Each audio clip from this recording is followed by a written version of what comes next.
AMG's job is to make Mercedes' finest even finer, faster, more visceral, quite skiddy. Having those 3 letters on your motor's rump shows the rest of the world that you like your ride bonkers quick, super loud and more exciting than most. Today's AMG motors are pretty special. Take this C63 S Coupe I've got. It's silly powerful and very pretty. In fact, it's the quickest C-Class you can buy today, brand new at least, but it's not the most hardcore. No, those will be the Black Series cars. Thought up by the boys in a Falterback, they're more powerful, set up for the track, and all kinds of awesome. The first Black Series motor was an SLK. It came with a power hike over the 55 AMG of the time and a fixed roof. No folding hardtop silliness here. It went down well, so AMG prepped a successor, the CLK 63 Black.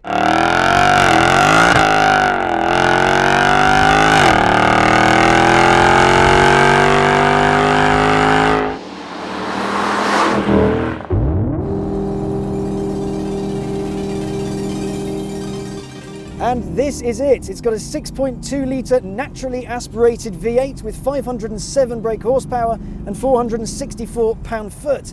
0 to 62 takes 4.3 seconds, and if you've got the space, it'll do 186 miles an hour.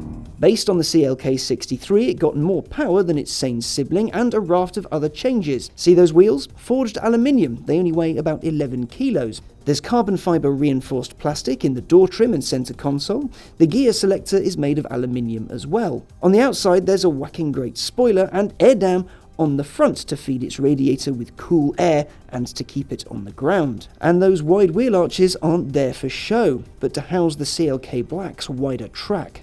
Because this thing was built for handling, it's got tweaked steering over the car upon which it's been based.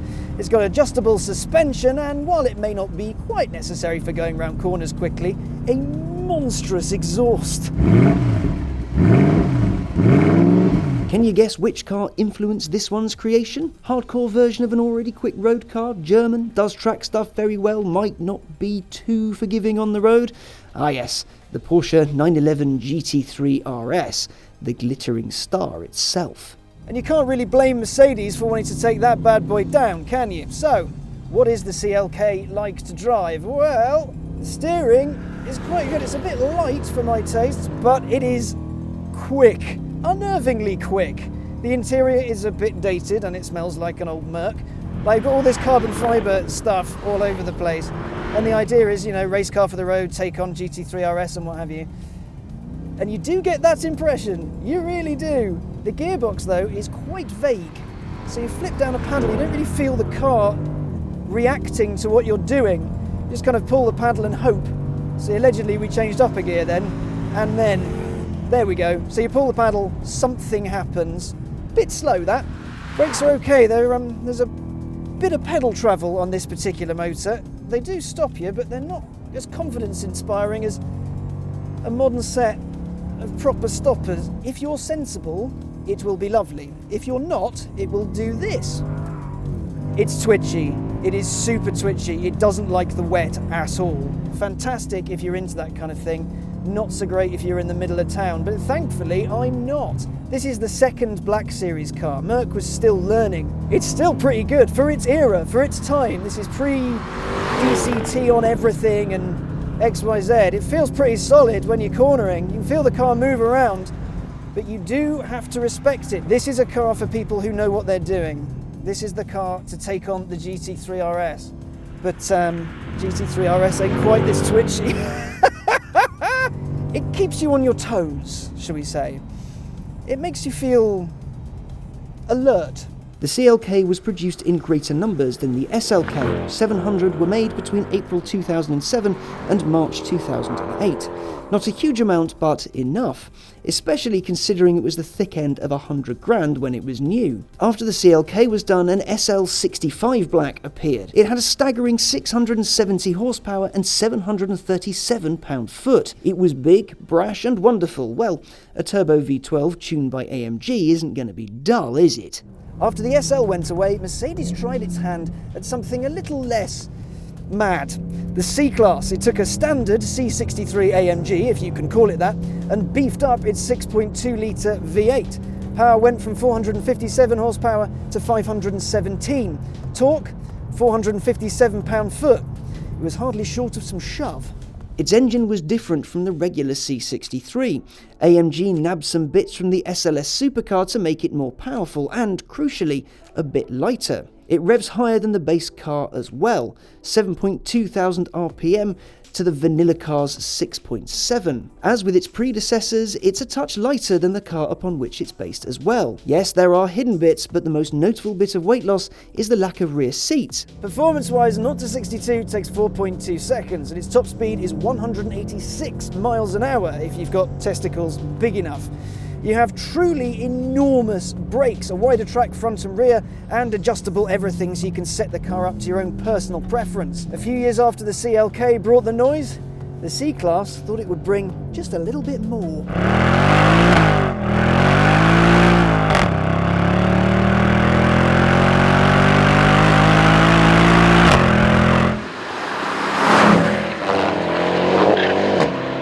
Think about it, it's a perfect successor to the CLK, both mid-sized-ish, both coupes, both have C in the name, they're also both bloody quick, oh, and both had the 911 GT3 RS in their sights. Right then, C-Class, how do you roll?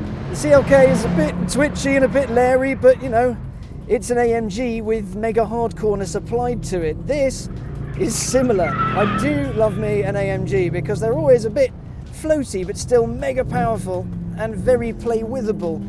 This is the same but just more.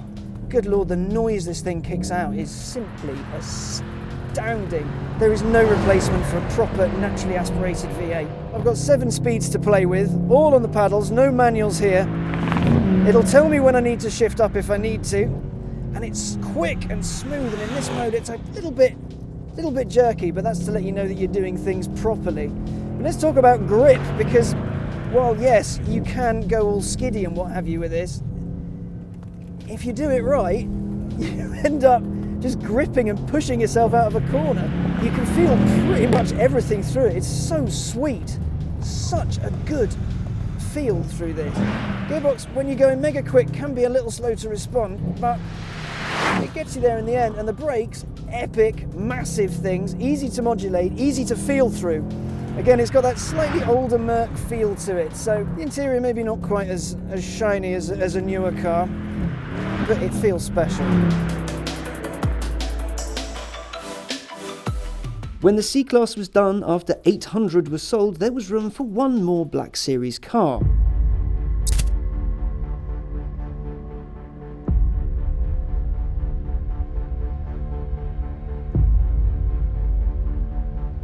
It could only really be one, couldn't it? The SLS got the super hardcore treatment.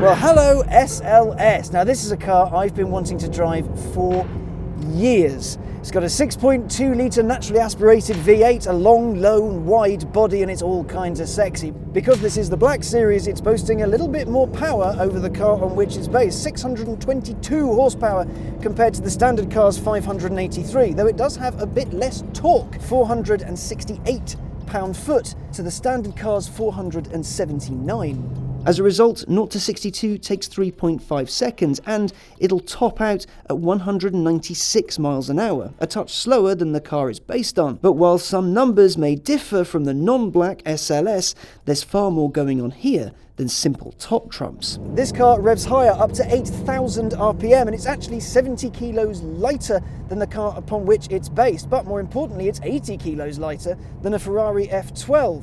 A titanium exhaust saves 13 kilos over a steel one, and a lightweight battery, well, that shaves an extra 8 off. As before, you can fiddle with the dampers, the steering's different, the gearbox has been fettled, you name it. There's so much more here that were I tried to list it, we'd be here all day. Though I will say the aero bits don't half look good. The SLS then should be the best of all the AMG Black Series, a culmination of 4 cars preceding it and decades of AMG knowledge.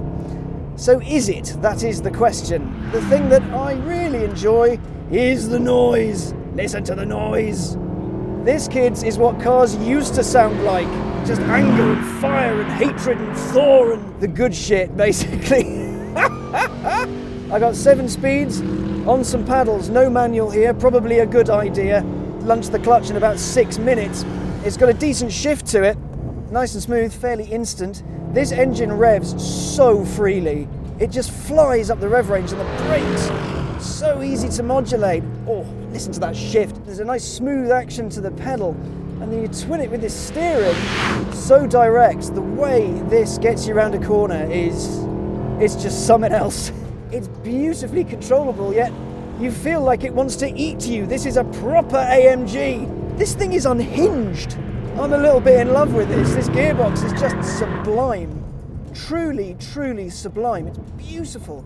As a final Black Series car, you have made an absolute beauty.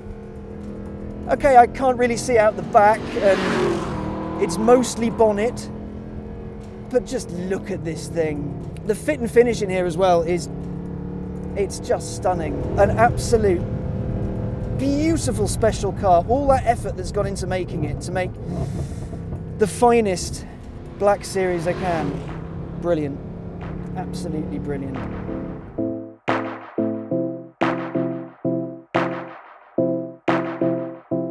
So that's that. The AMG Black Series cars. AMG's love letter to super hardcore engineering, speed, power, and obviously lots and lots of tyre smoke. Are these some of the finest cars AMG's ever made? You know what? I'll wager they are.